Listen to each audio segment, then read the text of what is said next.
You have something special. You have greatness within you. And the only reason you're here, you are my assignment. You can feel me. Some of you feel me right here in your heart of hearts. And my goal is to get past your mind and into your heart. So it's necessary that you have the mindset that I can do this. You've got to begin to believe and to fortify that belief and feed that belief by listening to tapes, going to seminars and workshops, by challenging yourself, by stretching yourself. It was Osborne who said, unless you attempt to do something beyond that which you've already mastered, you will never grow. And as you begin to challenge yourself, you'll discover some things about yourself that you don't know right now. The other thing is you begin to look at yourself, look at your dreams, and begin to experiment and stepping into your greatness. One of the things that's very important, whatever goals and dreams that you have, make your move before you're ready. Price Pritchett, who's a great motivator and trainer, said, make your move before you're ready. We're instructed in life to walk by faith and not by sight. See, you want to really begin to stretch yourself. You want to become a risk taker. You want to raise the bar on yourself. Most people won't do that. See, most people engage in low life living, low risk living. Viscott said, if you're not willing to risk, you cannot grow. And if you cannot grow, you cannot become your best. And if you cannot become your best, you can't be happy. And if you can't be happy, then what else is there? I like what Helen Keller said, life is short and unpredictable. Eat the dessert first.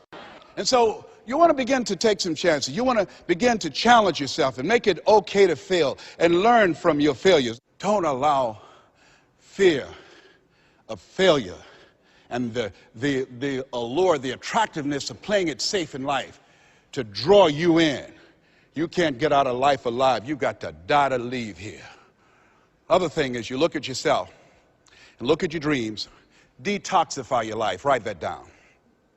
See, I think that most people never achieve their true goals in life because they're surrounded with too many toxic, negative, energy-draining people. You've got to look at the people in your life and ask yourself the question, what is this relationship doing to me? How is it impacting my life? Am I a better person? Sidney Poitier wrote a book called The Measure of a Man. In there he said, when you go for a walk with someone, something happens unconsciously. It's not spoken. Either you adjust to their pace or they adjust to your pace. Whose pace have you adjusted to? See, you want to surround yourself. My daughter, Ona Brown, who's a speaker and coach, she says, call forth your team, but make sure these are people that you can learn from. It's possible you can live your dream. It's necessary that you have the mindset that I'm going to do this. But you've got to take ownership. You've got to decide, hey, I'm going to do this. You've got to take responsibility for your life. George Bernard Shaw said the people that make it in this life, they look around for the circumstances that they want, and if they can't find them, they create them. You've got to decide, it's me. You've got to say, and say this with conviction, I expect to win. I think it's important that we say that. You know, if you ask most people, do you want to become successful? They will say yes. Took my oldest son for a walk, my namesake. You know, we always expect our children to do far more than what we do. Said, Calvin, he wants his own identity. He's Leslie Calvin Brown, Jr. I stopped him, looked him in the eyes, and said, do you want to be successful, son? He said, yes, sir, Dad. Very good. Let's walk, son. Walk further. Stopped him again. I said, Calvin, look me in the eyes, son. Yes, sir, Dad. Do you expect to be successful, son? And he stood there and he looked at me and his eyes got glassy. And he said, let's walk. And the reason that he said, let's walk, because my son is very bright. Of all my children, he's perhaps the smartest one. But Calvin now, over 30, Calvin now, a single parent of 2 daughters, good father. Calvin, now at this stage of his life, he's behind on his dreams. A lot of talent, a lot of abilities. Very conservative. One of those people, great mind, but just hasn't developed that, you know, things that we want our kids to have that, I want it. Calvin, you got to kick it up a notch, son. You never thought you'd be in your 30s. You got to kick it up a notch. You got to increase your energy in order to live your dreams. You can't be casual about your dreams. Bill Bailey said, if you're casual about your dream, you'll end up a casualty. Shake someone's hand on your right and left and say, kick it up a notch. Yes. Yes. You got to kick it up a notch. What is it you bring? And whatever you bring, you've got to kick it up a notch. What is your signature as you look at where you want to go and what it is you want to do? As you look at your product or your services, repeat out to me, please, provide more service than you get paid for. Yeah, see, that becomes your signature. When you look at your goals and look at where you want to go, at your products, at your services, at your industry, you want to set some high standards for yourself. I like what Henry David Thoreau said, do not go where the path may lead, but go where there's no path and leave a trail. How is it that your industry will be done differently 5 years from now, 10 years from now?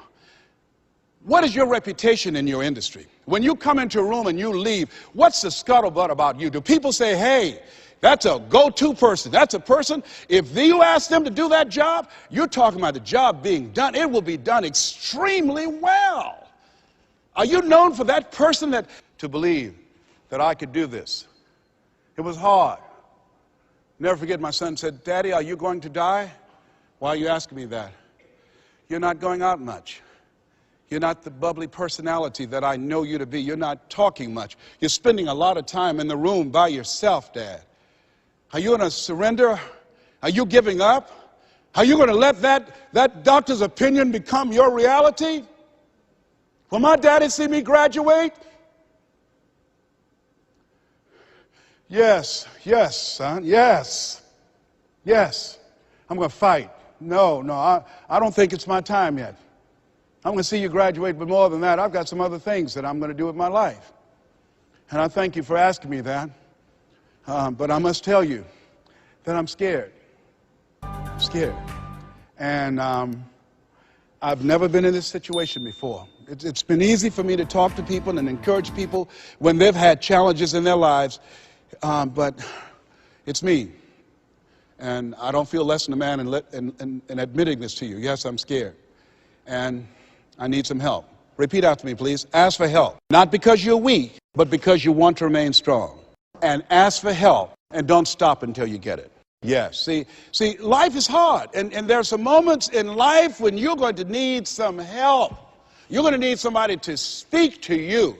You're going to need somebody to say something to you. I have a friend of mine, Willie Jolly, who's a motivational speaker. He said, a setback is a setup for a comeback. I had to listen to Willie's tapes. I have another friend, Kevin Brace, who's a speaker. He said, Les, come on, man, you can do this. You can make this happen. You can hit a home run. It's a done deal. You are Les Brown. That cancer's got to get out of your body. I said, talk to me, Kevin, talk to me. That's what I need to hear. I needed to hear those words. I don't care who you are.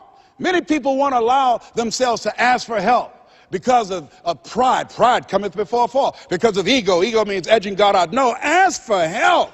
Not because you're weak, but because you want to remain strong. And ask for help and don't stop until you get it. I'm here because a lot of people helped me. I'm here because a lot of people believed in me at a time when I was struggling to believe in myself. The other thing is, let us say together, it's worth it. Yeah, see, I think, and write this down, you got to find 5 reasons that will make it worth it for you. 5 reasons. What will make it worth it for you? Mine was, I want to take care of my mother. Mine was, I want to do something with my life. What will make it worth it for you? Mine is, I want to leave a legacy. Mine is, I refuse to die an unlived life. What will make it worth it for you? Repeat after me, please. You got to be hungry.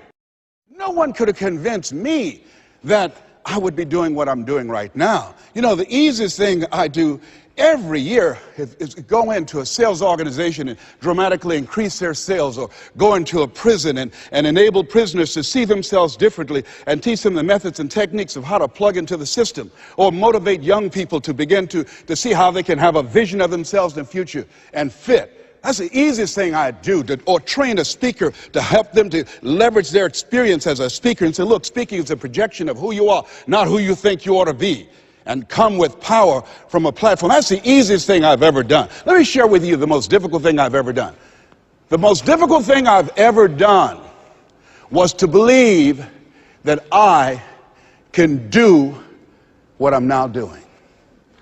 No one could have convinced me, just given my circumstances. I earn millions of dollars every year. No one could have convinced me. If both my parents came up here right now, I would not know either one. No one could have convinced me, being labeled educable, mental retarded, born in an abandoned building on the floor in Liberty City, poor section of Miami, Florida, failing twice in school, no college training, never worked for a major corporation. I did not know I can do what I'm doing right now. I'll never forget Mike Williams, my mentor. I think a lot of people fail in life because of the fact that they need some mentoring, they need some coaching.